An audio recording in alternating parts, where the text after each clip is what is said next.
for celebration. White House celebrations for sports teams are usually just for the champions. LSU guard Alexis Morris said she would rather go to Michelle Obama's house if Jill Biden insists on bringing Iowa. No debates, no speculation, just the info you need. That's your KBLA Sports Minute. I'm Ray Richardson. More news, conversation, and opinions when we come forward on KBLA Talk 1580. Hey, yo, don't let nobody else up in this booth. Excuse me. Now that I have your attention, may I ask you this question? What image comes to mind when you hear the word homeless? Do you believe it to be solely a big city urban problem? A problem that only affects cities like Los Angeles and New York that have been inundated with panhandlers and tent encampments? What causes one to become houseless? And what strategies should be implemented to assist in helping people achieve and maintain housing stability? And do you believe having access to affordable housing should be a right in this country? Well, you've come to the right place. You're listening to LA's all-new progressive talk radio station of the people, by the people, for the people. It's KBLA Talk 1580, and we've got you covered around the clock. Racism? We don't hate white people, we hate the oppressors, whether he be white, black, brown, or yellow. We got you.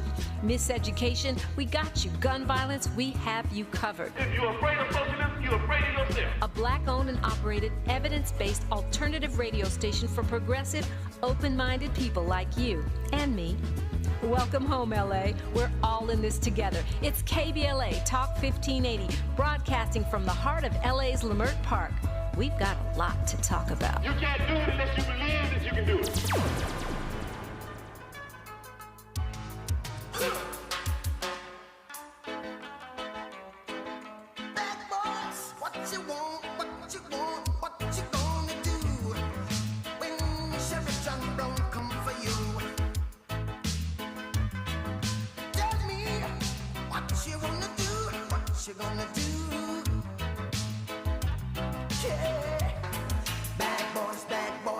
What you gonna do? What you gonna do when they come for you? Bad boys, what you gonna do? What you gonna do when they come for you? Well, actually, they're not coming for him. He is going to them. We're just an hour and 10 or 15 minutes away, we are told, from Donald Trump going to them and turning himself in to the Manhattan DA. There were so many people who years ago predicted that this day would eventually come, that Donald Trump was so reckless that he'd eventually find himself, no matter his status as president or former president, in trouble literally with the law. And that day has arrived. In this hour, we'll talk politics with Chris Lehman, Washington, D.C. bureau chief of The Nation magazine. There's so many trending topics to talk about today. So much on my docket I want to get to because today is Election Day. There's a critical mayor's race in Chicago. I was on Chicago radio this morning for an hour being interviewed about my book, Death of a King. Given that today is the 55th anniversary of King's assassination, we'll talk about that for the entire hour with Michael Eric Dyson in our final hour today. But I was on the radio on my favorite black-owned talk station there, WVON. I love VON, the voice of the Negro in Chicago. I was on there for an hour earlier this morning talking about the King anniversary commemoration, and we talked a bit about the mayor's race there in Chicago. You've heard Brandon Johnson as a guest on our program, one of the two finalists in that race. So it's Election Day, April 4 in Chicago. There's a major race in Wisconsin, a major race for a Supreme Court seat. If you've not been tracking this, the impact of what's happening in this Supreme Court race in Wisconsin, people believe will have legs and have a huge impact on our politics writ large across the nation. It's a seat in Wisconsin, but there are all kinds of folk watching this for the implications that come off of this particular race for the entire nation. You'll want to stick around to hear Chris unpack that, why this Wisconsin race is so important for one seat on the Supreme Court, but why it's being watched so closely around the nation. So it's Election Day, and those are just two key races we want to get to, and a few other things that we perhaps will tackle in this hour, but I suspect most of it will be spent talking about today's events in Manhattan, where, again, the first former president to have been twice impeached and the first to be criminally charged is turning himself in to Manhattan authorities in a matter of minutes. to face arraignment. So let me first welcome Chris in, and then I'll tell you exactly what Donald Trump's movements are going to be in about an hour from now. Chris, first of all, good to have you back, my friend. How are you, sir? I'm doing well, Tavis. I was just thinking it's always a good omen when I'm on your show, because you may recall I first came on the eve of the midterms, and I was very downbeat about prospects there. It turned out differently, but they're not all the way differently. Mm-hmm. And then last time we talked about Femi Willis's case against Trump in Georgia. Yes. And I was again sort of saying, guy's been impeached twice. He's gated more or less. And here we are on arraignment day. So yeah. I'm proud to say that I'm wrong on the Tavis Smiley show, and it's for the good of the country. No, that is so funny, so cool. Well, the Tavis Smiley show is honored to have you back on. I appreciate tapping into your insights, into your expertise, and I look forward to this hour. Again, a lot to talk about. So let me just share, Chris, with the audience what's about to happen in an hour from now. We're told about 2:15 East Coast time is when this will all go down, and here's what's going to happen. I'm looking literally at a map that's been provided me of his movement. So the Secret Service is scheduled to accompany Donald Trump to the DA's office, which is in the same building in Manhattan as the courthouse. So he's being escorted by his security detail. Every former president, until they die, retains a scaled-down Secret Service protection detail. And so his detail will escort him to the DA's office in the same building as the courthouse in Manhattan in about an hour, or to be there in about an hour. That's right. The DA's office. Secondly, the processing. Trump will be booked by the investigators, which includes taking his fingerprints. Ordinarily, a mugshot would be taken. Sources familiar with the preparations were uncertain as to whether or not there would actually be a mugshot of the former president. We shall see. We'll come back to that with Chris in a moment about that mugshot. There's some politics on that I want to unpack about the mugshot in just a second. After that, after being processed, President Trump will be taken through a back set of hallways and elevators to the floor where the courtroom is actually located. He'll then come out to another public hallway to walk into the courtroom. He is not expected to be handcuffed. So we'll talk about that. No mugshot, no handcuffs. Making notes to myself here. No mugshot, no handcuff. You keeping up with me? Chris, you keeping up? You keeping up? Yeah. All right. So far, so good. So far, so good. So we'll come back to that. No mugshot, no handcuff. Then Trump will, of course, he expected not to be handcuffed. Then the arraignment. So we've done the DA's office, the processing, the courtroom, now to the arraignment. Trump is expected to be brought to the courtroom where the indictment will be unsealed. He will formally face the charges. After he's arraigned, he will almost certainly be released on his own recognizance. It is possible, though, perhaps unlikely, that conditions could be set on his travel. Chris, keeping up with me? Here's the next thing we're going to unpack here. He will be released on his own recognizance. Not Letitia, not Jamal, but Trump is going to be released on his own recognizance. We're going to come to that in a second. And conditions may be set on his travel. Maybe. Not certain of that. Mark Ridley Thomas here in L.A., they took his passport before he went to trial. So he couldn't escape the country. But Donald Trump could have conditions set on his travel. We'll come back to that with Chris Lehman. After the arraignment, he leaves the courthouse. Once the court hearing is over, Trump expected to walk again through a public hallway into the back corridors of the DA's office, back to where his motorcade will be waiting, and then he will head immediately, we are told, to the airport, not back to Trump Tower where he stayed last night, but immediately to the airport to hop on his private plane and head back to Mar-a-Lago, where he is scheduled to speak publicly this evening. Circle that. Tonight, an address for those who will be watching it from former President Donald Trump. So those are the movements that will be happening in the next 60 minutes or so.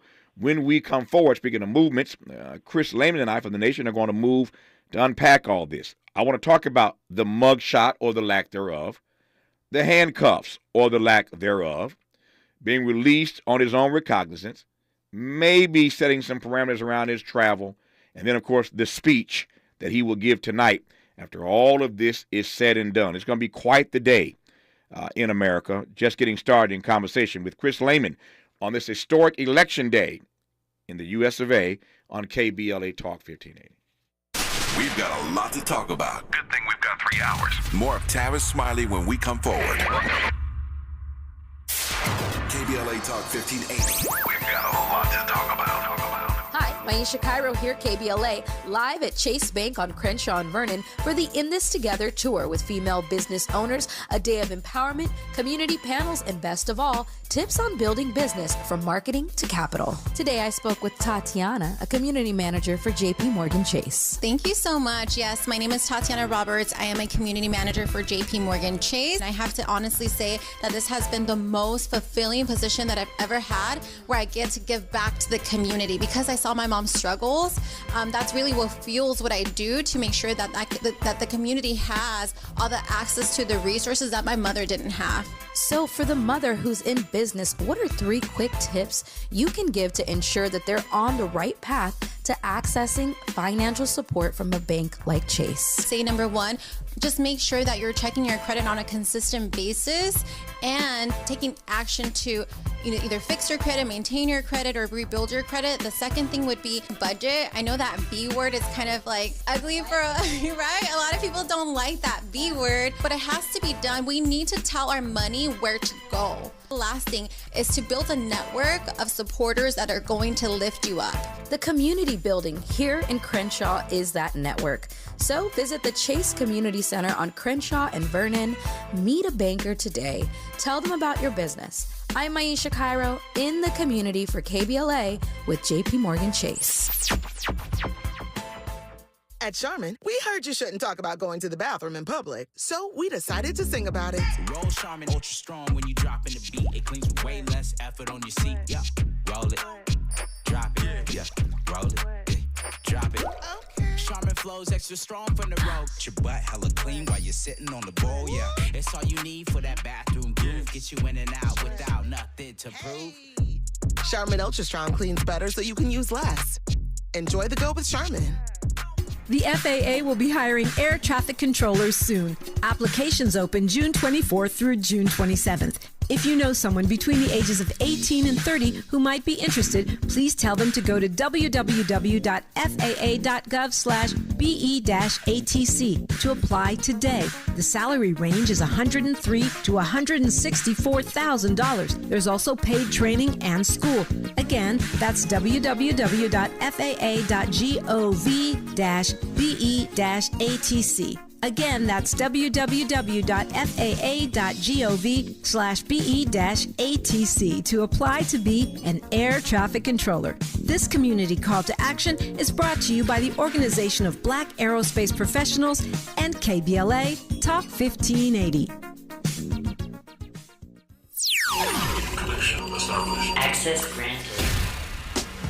In a survey conducted by the public opinion research firm Eviterus, KBLA Talk 1580 consistently emerged as the station of choice for black audiences in the Los Angeles media market and beyond. The survey also revealed that the vast majority of black audiences are concerned about the lack of black-owned media and are more likely to listen to talk radio that focuses on issues that impact the black community. For some reason, the other talk stations haven't quite figured that out. If you think about KFI, well, KFI only has like a 3% black listenership. 3%. So there's a good 97% out there to support a station like KBLA. At KBLA Talk 1580, we've got your black. Your black. Your black. Interrogating your assumptions and expanding your inventory of ideas. Let's get back to Tavis Smiley on KBLA Talk 1580. Chris Lehman is our guest of the Nation Magazine, Washington, D.C. Bureau Chief. I have my television on in the studio, Chris, and the motorcade is moving. I'm watching it live on television right now. We are talking in this hour about the arrest and arraignment of Donald Trump happening momentarily. There are 5 cars in his motorcade moving down. Looks like what is that? The FDR. They're moving through. Yeah, probably. Yeah, I think on the FDR right now. It looks like it. Anyway, they're on the FDR, making their way into Manhattan or through Manhattan, on the way to the courthouse again for the arrest and the arraignment. this historic day. You're listening to KBLA Talk 1580. I'm Tavis Smiley. Our guest again, Chris Lehman, who is the, again, Washington, D.C. bureau chief for The Nation magazine. So, Chris, let's jump in. Broad question. We'll unpack this other stuff in a moment that I laid out. But just your thoughts overall on this moment. Donald Trump has finally gotten himself deep in this mess. Well, I think the important thing to circle right now is that there are other messes ahead that are almost certainly going to be deeper. There's been a lot of chatter already among sort of mainstream pundits and commentators how, the underlying case here involves a pre-election payoff to Stormy Daniels, who allegedly had an affair with Trump shortly after, or I think while Melania Trump was pregnant with Barron Trump, and the Trump campaign paid her $130,000 to keep quiet. And Michael Cohen, the since jailed fixer, arranged all this and was reimbursed for, I think, $420,000 for his services. So that tells you right off the top there are going to be some, funny financial papers. And there was an earlier Manhattan DA case against the Trump enterprises that resulted in a conviction in December for Alan Weisselberger, the sort of chief financial officer of the Trump company. So I think, the Manhattan DA obviously feels they're on a pretty firm foundation for these 34 counts.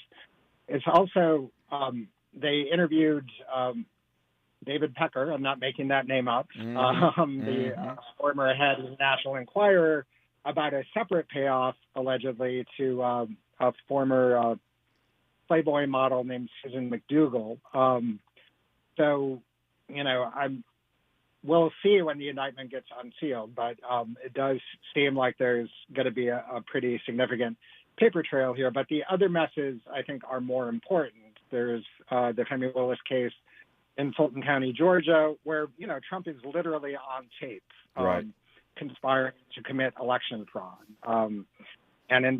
We're not sure when a formal indictment from the DA's office will come, but it will probably come sometime soon. And then there are the two investigations at the federal level by Special Prosecutor Jack Smith investigating Trump's handling of presidential documents. And there have been some recent developments in that case, as well as his role in fomenting the January 6th insurrection at the U.S. Capitol. So I think as we, are glued to the kind of spectacle and theatrics of Trump turning himself in before the Manhattan DA, it is worth noting that this is not the weightiest case he's facing, and the other cases are moving forward. Yeah.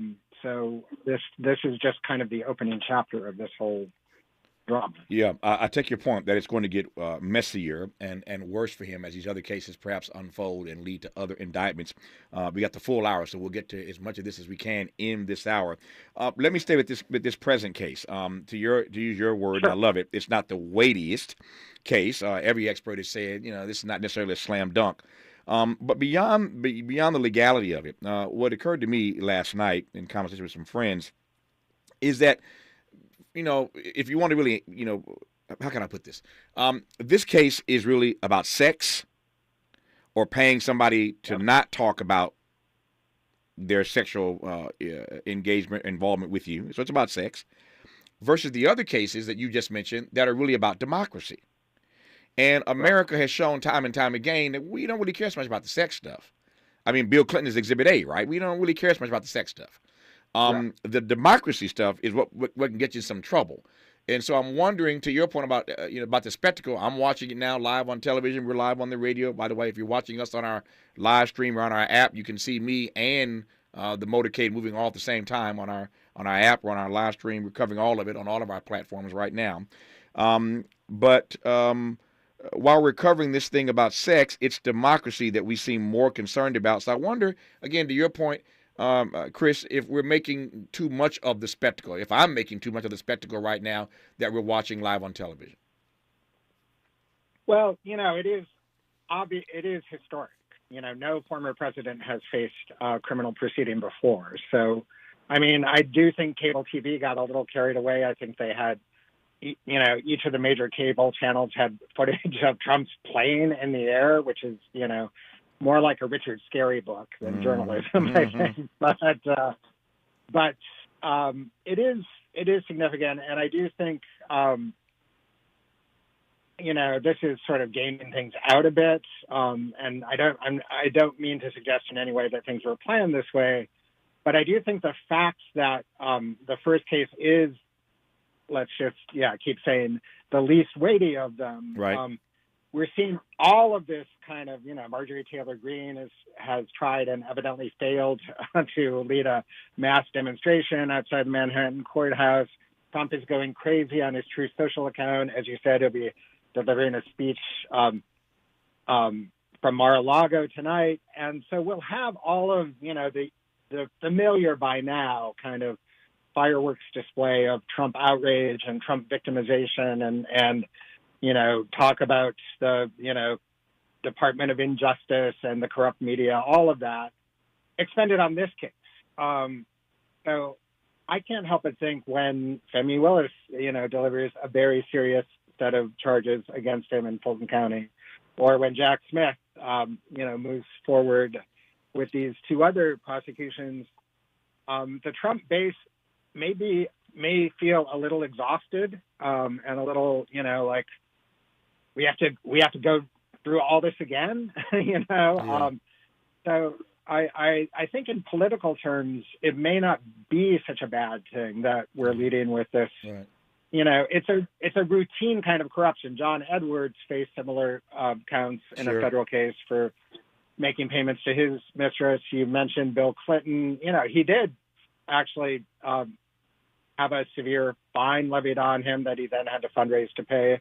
And there were people are forgetting about that at this moment. But, you had a sitting president who a judge said had to, give a deposition in a civil lawsuit and then was found guilty of, essentially perjury. And I think was briefly disbarred from practicing the law. So, for all of the, fear you're hearing on the right about, this is the worst, case of legal oppression against a sitting president, no. Yep. It just is not. Yeah. And worse things are to come for Trump. So I can tell you now, if you're listening in your car, wherever you may be, that Donald Trump has in fact arrived at the criminal courts building. The motorcade is stopped. They are getting out of cars, but he is at the criminal courts building and making his way inside for this arrest and arraignment. The streets are pretty empty. Hard to. I've never seen streets this empty in Manhattan, but the streets have been cleared out, and he again has arrived at the criminal courts building, making his way inside again for the historic arrest and arraignment. That's what's happening in New York City at the moment. So you mentioned earlier Marjorie Taylor Greene here, and you're right. She tried to hold a protest with Trump supporters in New York today. That's what it got shut down. Didn't quite happen. But here's what Lindsey Graham had to say on Sean Hannity's radio program, speaking of radio. Lindsey Graham said that he believes the grand jury's indictment almost ensures that Donald Trump will be the Republican nominee in 2024. This is Lindsey Graham saying that he believes that this indictment almost ensures that Trump will be the Republican nominee in 2024. Asa Hutchinson, as you know, got in the race the other day, said he was getting in on the Republican side, former governor of Arkansas, and he called for Trump immediately to get out of the race. Nobody else is doing that but Asa Hutchinson at the moment. But how do you process Lindsey Graham's comments that he thinks this indictment ensures that he will, in fact, get the nomination now? Well, I'm sorry to report his comments kind of reflect polling right now on the Republican race has yet to really start in earnest.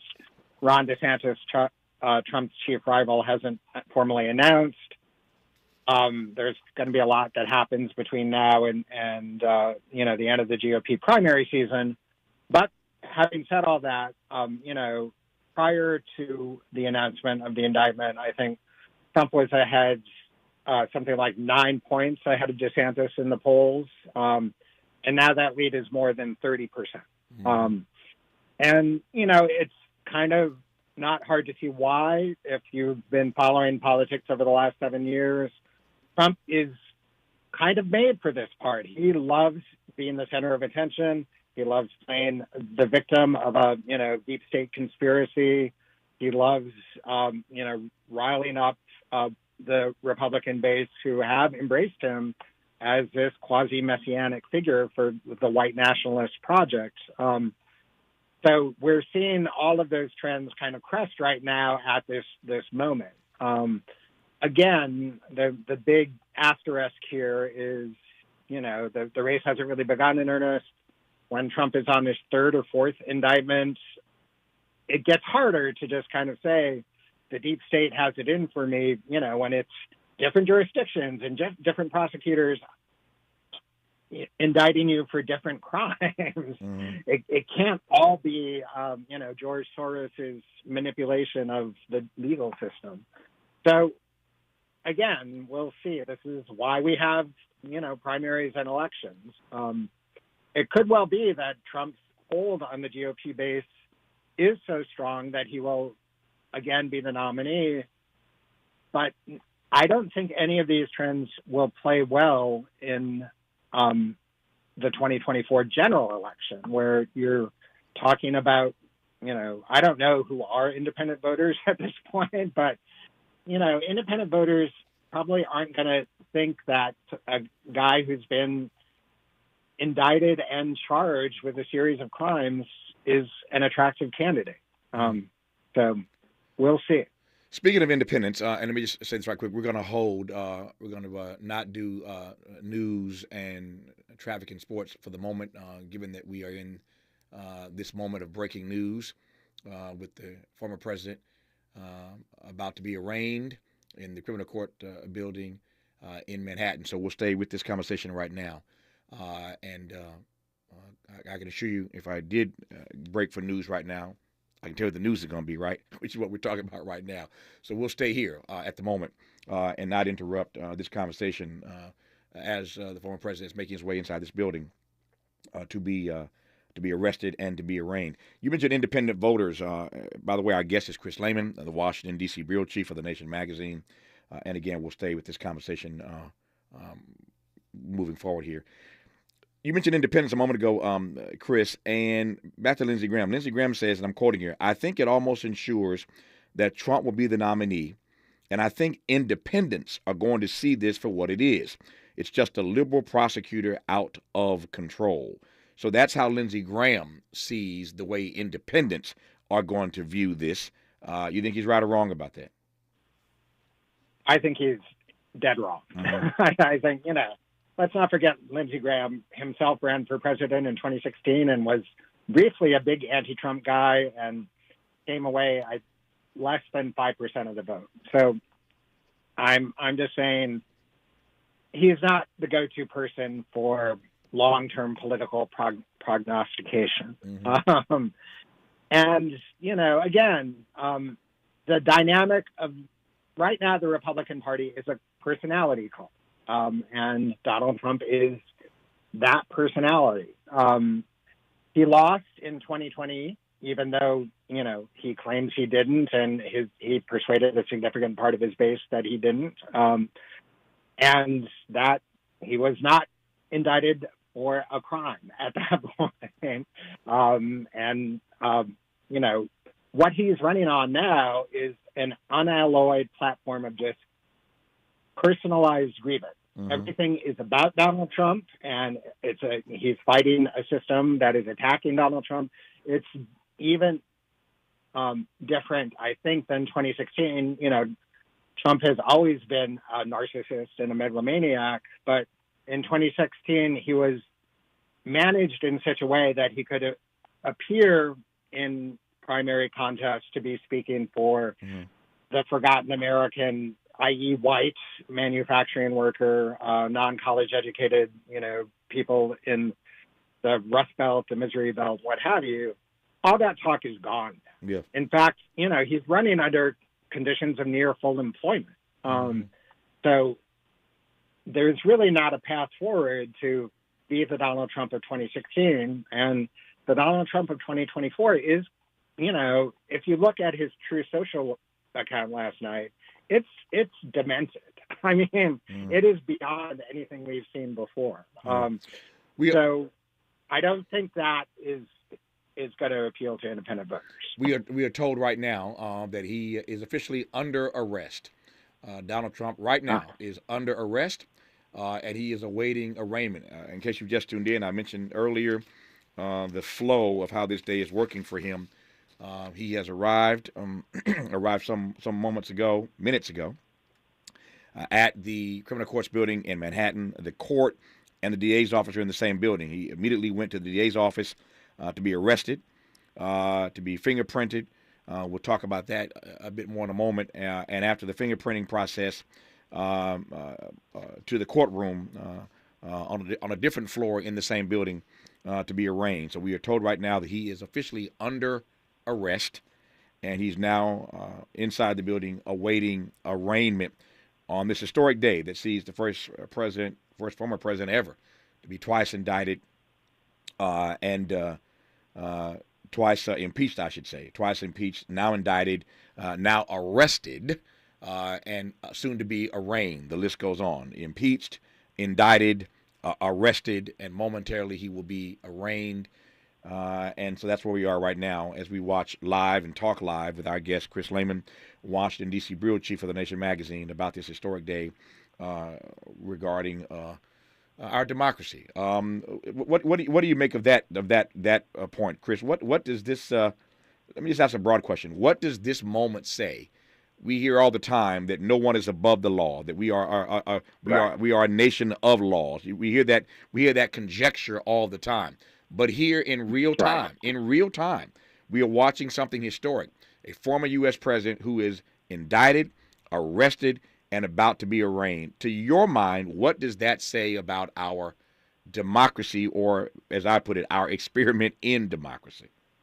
Yes, I am with you on that qualification, certainly. And I think again, the underlying charges here aren't, that the most dire thing confronting Trump at this moment, but it is an important moment to see a president held accountable. We do not see that a great deal in our system of government. Part of the reason for that, I think, has been the unfortunate legacy of Gerald Ford's pardon of Richard Nixon, that basically normalized a perception within, the centers of power in our country that the president can operate in a kind of zone beyond and in some ways above the law. And we saw, before Trump, we saw the dire fallout from that assumption in the W administration, where you had the Office of Legal Counsel drafting memos to justify torture as a legitimate exercise of executive power. We've seen all kinds of abuses, again, under W, having to do with manipulation of the Justice Department. This was all sort of, the Trump phenomenon in incubative stage, right? And then Trump comes in, who has, he has no kind of, reverence for American political tradition or separation of powers or any of it, and just smashes everything, and still does not suffer serious consequences. He is impeached twice, but he's not convicted in the Senate. It's important to, speaking of Gerald Ford, to wind the clock back a little bit. Richard Nixon was facing impeachment at the moment he resigned, and he was assured by Republicans that he would be convicted in the Senate. And so, there's a lot of ambiguity in what happened in the semi-private conversations to get him to resign. But basically, the broad deal was, if you resign, your legacy as president will not be sullied by, you won't be criminally tried. And then Ford's pardon made that official. But that was all kind of it's important to recognize that up until that point, the system had been working. Like, a president was found in violation of the law and was going to suffer the consequences. And Right. then the executive decision was made that it would somehow harm the country. I don't think that's true. I think the country would have been fine had Richard Nixon, ridden his own motorcade to a DA's office and was tried for his crimes. Yep. But we are living kind of in the long shadow of that decision. And I do think what Trump has done, he's pushed the system to its outer limit of executive power impunity, and he is now experiencing some blowback. Yep. And I think that's great. So what's happening inside the criminal courts building in Manhattan is happening. That is to say, he is now under arrest. He is awaiting, we are told at the moment, arraignment. So that's what's happening inside the building in Manhattan. Let me talk now about pure politics. And there are three things I want to take your temperature on. Number one, we quoted Lindsey Graham earlier saying he is confident that this grand jury's indictment almost ensures that Donald Trump will be the Republican nominee in 2024. To your point, that statement, although as outrageous as it sounds, that statement does, to your point, track with the poll numbers right now. Donald Trump is leading, he's expanding, he's pulling away from Ron DeSantis. So Lindsey Graham, who knows, may be right about that. But do you think in the coming days, after we witness what we witnessed today, that there will be others beyond Asa Hutchinson, maybe those who aren't running for office, but those who care about their party, who will start to call for Donald Trump to get out of the race? You expect that or you do not? I do not, for the simple reason that, the Republican Party, as I said earlier, is a cult of personality and has purged most of the principal critics of Trump. Lynn Cheney is no longer in Congress. Adam Kinzinger is no longer in Congress. And it's not hard to do the math and figure out why. They were on the January 6th committee. They demanded accountability, and the Republican Party said no. Yeah. So I do think there is this kind of mob-like mentality. In the sense of the mafia Right. Yeah. in the Republican Party right now, where you do not say anything, and Trump is quick to leap anytime. Even when DeSantis was fine to kowtow to him and to say, "Look, I'm not going to honor an extradition." Not that happened, of Trump from Florida to New York. Trump was still jumping on DeSantis for not being sufficiently loyal. Yeah. So that's the dynamic in the GOP. And the Republican Party, what I often say is the Republican Party is afraid of its base, and the Democratic Party doesn't like its base. And there are very different dynamics as a result of those postures. But right now, you're seeing a Republican Party that is gripped by fear. That's a powerful frame. It's a powerful frame. The Republican Party is afraid of its base, and the Democratic Party doesn't like its base. It's a powerful frame from Chris Lehman of The Nation magazine, who's our guest in this hour, as we talk on this historic day where Donald Trump is both arrested and arraigned inside a Manhattan criminal courthouse. We are watching live, talking live, trying to make sense of it all to the extent we can.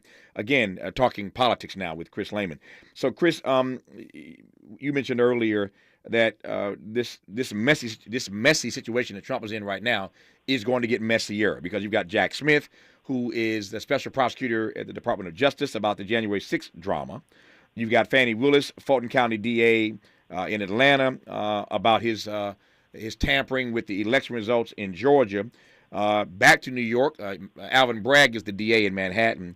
You've got Letitia James, the Attorney General of the state, who has her own investigation into Donald Trump. So there are at least three other indictments that could be forthcoming for Donald Trump. And there's also the Jack Smith inquiry into the documents case. That's right. Documents in Mar-a-Lago, exactly. So there are at least four other indictments that could come Donald Trump's way. I said earlier in this conversation, in case you just tuned in, that this one, and Chris and I agree, this is the least weighty of these potential indictments.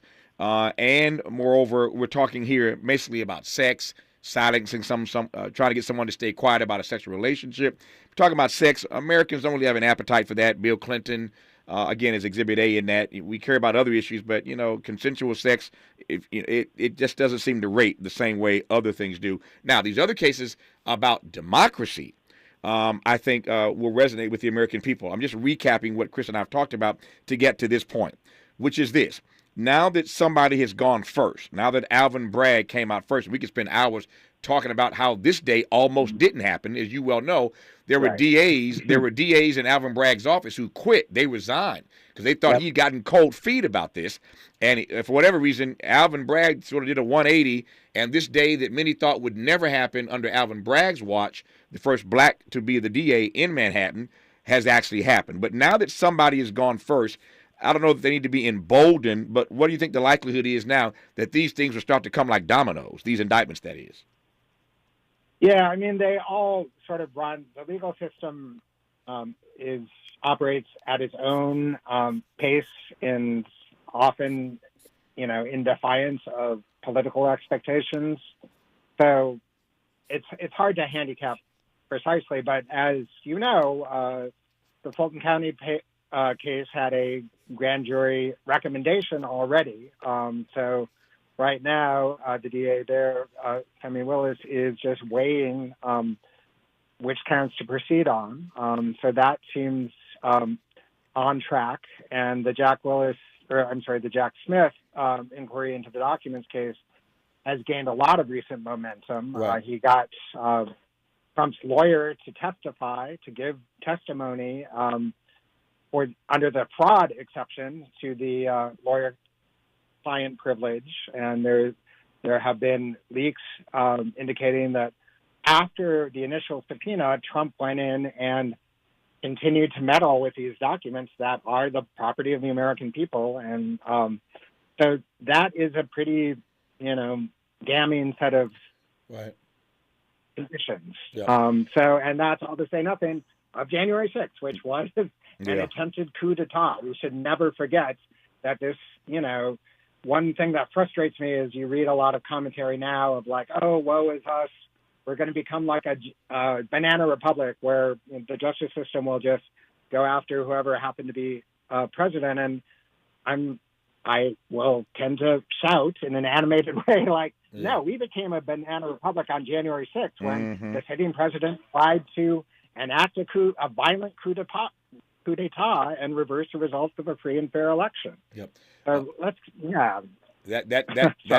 No, not at all. That sitting president is now a former president who has now been twice impeached, indicted, is presently under arrest in the criminal courts building in Manhattan and awaiting arraignment. We'll continue our conversation with Chris Lehman, Washington, D.C. bureau chief of The Nation magazine, when we come forward on this historic day on KBLA Talk 1580.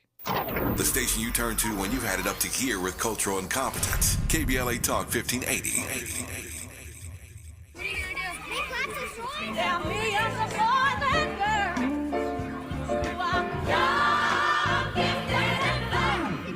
I'm young, gifted, and black. At KBLA Talk 1580, we do more than just talk. Hey there, I'm Jared Hill, president of the National Association of Black Journalists of Los Angeles, and I just want to say thank you for the benevolent $10,000 donation in scholarships for the next generation of black journalists. And I'm Haywood Galbraith, photojournalist and founder of the Minority Photojournalism Institute. Thanks, KBLA, for your generous $10,000 scholarship gift to help us train the next generation of black photojournalists. Congratulations to all the students who will benefit from the scholarship dollars raised at our Black History Month luncheon, honoring black legends in LA media. When we come forward at KBLA Talk 1580, we're bringing everybody with us. Everybody with us. Everybody with us. Everybody with us. Everybody with us. Join Black Wealth Matters, an educational series as we explore and explain the Black College Athletes Playbook in a 5-part series starting April 6th. Dr. Davarian Baldwin, an award-winning scholar and author, seen in Time, CNBC, and more, helps us follow the college dollars. Coach John Mosley, fan favorite of Netflix's docuseries Last Chance U, covers the new world of the college athletes. David McGriff, one of the leaders in the NIL and sports world and owner of the McGriff Agency, explains NIL and the effects on black athletes. Keisha Richardson gives the challenges of raising a black athlete. And last, For the bonus series, we want to give athletes the tools to capitalize from their name and likeness with swimming bronze medalist from the 2021 Paralympics, Jamal Hill. There is no cost for the series. It's a live webinar. Questions are welcome. Register on KBLA1580.com. At the United States Postal Service, we're reinventing our network to help keep your business moving. With new shipping options to deliver better value, greater flexibility to conveniently reach your customers, more confident shipping with new informed delivery features, and new electric vehicles for a cleaner, brighter future. Fast, reliable, perfectly orchestrated. The United States Postal Service, delivering for America. Learn more at USPS.com/moving forward. Let's unpack a little bit more with Tavis Smiley. The conversation continues right now. I'm Tavis Smiley. He is Chris Lehman, the Washington, D.C. bureau chief for The Nation magazine. We continue our conversation in this hour. I figured it'd be all Trump this hour, primarily because the timing worked out that when Chris hit the airwaves, Donald Trump was in his motorcade, essentially on his way to the criminal courts building in Manhattan. So we are now told that he has been placed under arrest in the DA's office, where he went first, in the same building as the courthouse. He's now left the DA's office. He's now inside the court. He is being processed, we are told, inside the courtroom, still awaiting official arraignment, but he has been arrested in the DA's office once again, now in the courtroom where he's being processed, we're being told, and the final piece will be the arraignment. Then he will leave, get back in his motorcade, head to the airport directly. We were told to fly back to Mar-a-Lago, where he will give a speech tonight. We'll talk about that with Chris Lehman in just a second here. Again, we're talking just about the politics of this. So, speaking of that speech tonight at Mar-a-Lago, what do you expect, Chris? I'm afraid to ask this question, but when he finally lands, Yeah, right. when he finally lands and gets on television tonight, what do you expect to hear tonight? Well, I think we saw a preview of it at his Waco rally, where he went off talking about the so-called Department of Injustice and how he's perfectly innocent and how, in any event, he wouldn't be attracted to Stormy Daniels. This is all stuff he has literally been saying for 7 years, right? So I think, he will again put himself forward as this messianic victim. And I think, it's important to understand, too, the way the Trump campaign has been very deliberately embracing an evangelical motif. He's been talking about QAnon pet themes for a while. There's a tour called Reawaken America that Michael Flynn and Charlie Kirk have been doing across the country that actually performs baptisms and is full of Trump rhetoric. There is this disturbing trend taking shape in the Trump campaign where religion and politics are spilling over into one another. And I'm sure, there are already evangelicals making a lot of the fact that this is Easter week. Marjorie Taylor Greene actually tweeted something about how, many famous people, including Jesus, have been arrested. So there is a deep sort of religious longing in Trump's base that he is eager to fill. So you saw that with all of this talk of I am your retribution, right? So I think you'll see that be an organizing theme in Trump's remarks tonight. Do you think, and I'm not naive in asking this because he has already raised some money, how much money you think Trump's campaign is going to raise off of today and off this speech? Well, I think so far the figure I saw was $5 million off of just the news of the arraignment, and I think it's they're not going to stop. That's for sure. And I think a lot of I'm of the view that from the word go, Trump ran for president in 2016 to grift, to make money. That is his principal motivation in everything he does. So, I'm sure.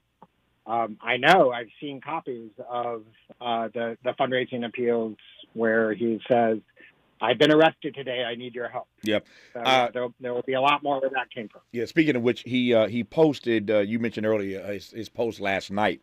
He posted this morning on Truth Social while he was en route to the Manhattan DA's office. You got to give Donald Trump one thing. He knows how to craft a narrative. He knows how to work this He knows how to work this social media thing. Here you have a former president, twice impeached, indicted, about to be arrested and arraigned, and he's posting on Truth Social from his motorcade, and I quote, heading to Lower Manhattan, the courthouse seems so surreal. Wow, they are going to arrest me. He puts arrest me in all caps. They are going to arrest me. Can't believe this is happening in America, MAGA, which he puts in caps. Again, heading to Lower Manhattan, the courthouse seems so surreal. Wow, they are going to arrest me.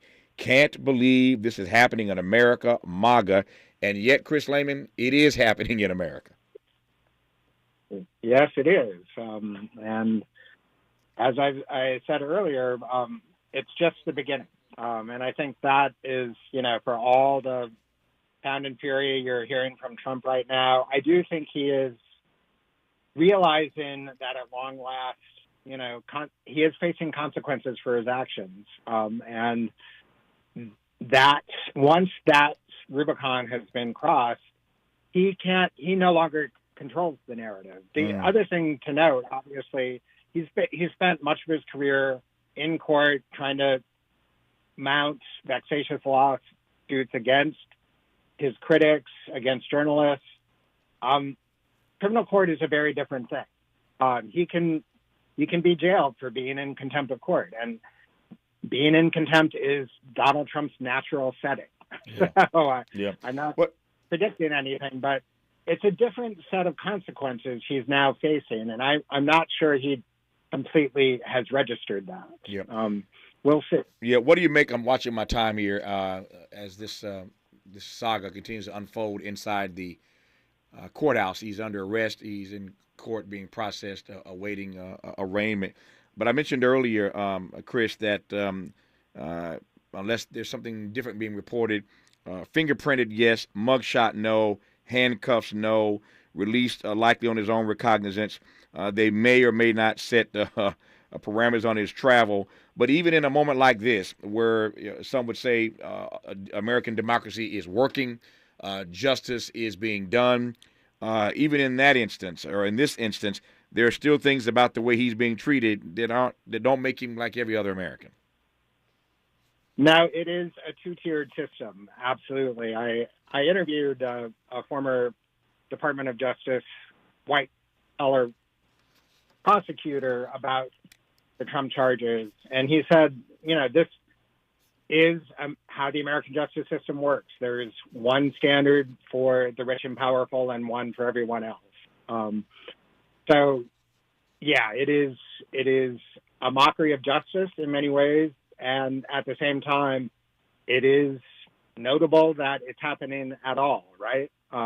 We have seen the most corrupt and felony-minded chief executive in modern history skate through his term in office without any serious consequences. So it's not enough, but it's a start, I would say. Yep. I'm looking at my clock. I got about 3 minutes left here. While everybody's talking about the arrest and the arraignment, as we are and have for the better part of this hour, in the 3 minutes I have left with you, let me just get you to tee up two things right quick. Let me go to Wisconsin first. The Chicago's mayor's race we've discussed before, but tell me again in less than 3 minutes what's happening in this Wisconsin race and why everybody is suggesting it's terribly important for the country to pay attention.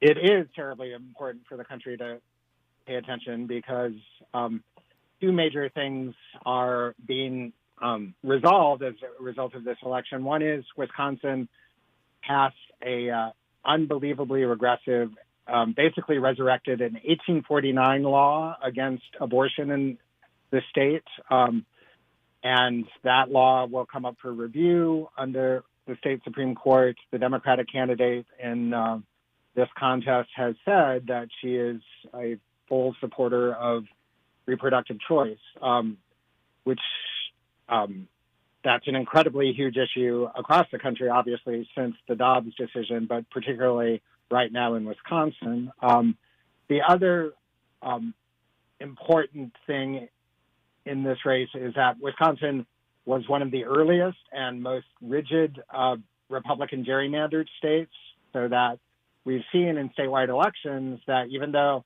Democrats net a majority of the popular vote, they are structured in such a way, the districts are structured in such a way that they cannot hold a majority in the state legislature. So again, the Democratic candidate in this race has indicated that she would look critically at that arrangement, and the Republican, obviously, since the Republicans benefit overwhelmingly from this gerrymandering, has professed that he is fine with the status quo. So those are two, basically the right to vote and have your vote mean something, and the right to have bodily autonomy, to control what becomes of your body, are at stake in this race. And both sides, both the Democratic and Republican sides in this race have spent an enormous amount of money. The figure I saw most recently, I think, has been $30 million just on this one judgeship. So it is a hugely important race. So we'll see what happens. And in Chicago, as most of this audience knows, the four largest cities in this country are now helmed by African-American mayors. Sylvester Turner in Houston, Eric Adams in New York, where we're watching the Donald Trump saga unfold. Karen Bass here in Los Angeles, and Lori Lightfoot in Chicago. She lost in the primary. Paul Vallis, a white male, is running against Brandon Johnson, a black male. If Brandon can pull this off, then the four cities would still be helmed by African-American mayors. But it's a tight race in Chicago today between Vallis and Brandon Johnson. Brandon endorsed by Bernie Sanders, Senator Elizabeth Warren, and a number of other progressives. But it's a tight race in the city of Chicago, so we'll see what happens there as well, as it is election day in parts of this country. Chris, I wish I could hold on to you a little bit longer. I know you got other stuff to do for The Nation magazine, but I thank you for this hour and helping us to sort of navigate through this historic arrest and arraignment still ongoing in the criminal courts building in Manhattan. We'll continue to follow it for the time being, but I thank you for coming on, and we'll talk soon, my friend. Thank you so much, Tavis. My pleasure. My great honor to have you on. We will continue after news, traffic, and sports on this historic day on KBLA Talk 1580. KBLA 1580 Santa Monica. I'm Mike Island, and here's the latest from the Black Information Network. If former President Trump gets his wish, the Manhattan case against him will be moved to Staten Island. In a post on Truth Social, Trump called the Manhattan courthouse a very unfair venue with some areas that voted 1% Republican. The legal process following former President Trump's arraignment could take months or even years to play out. After his arraignment today, the prosecution must turn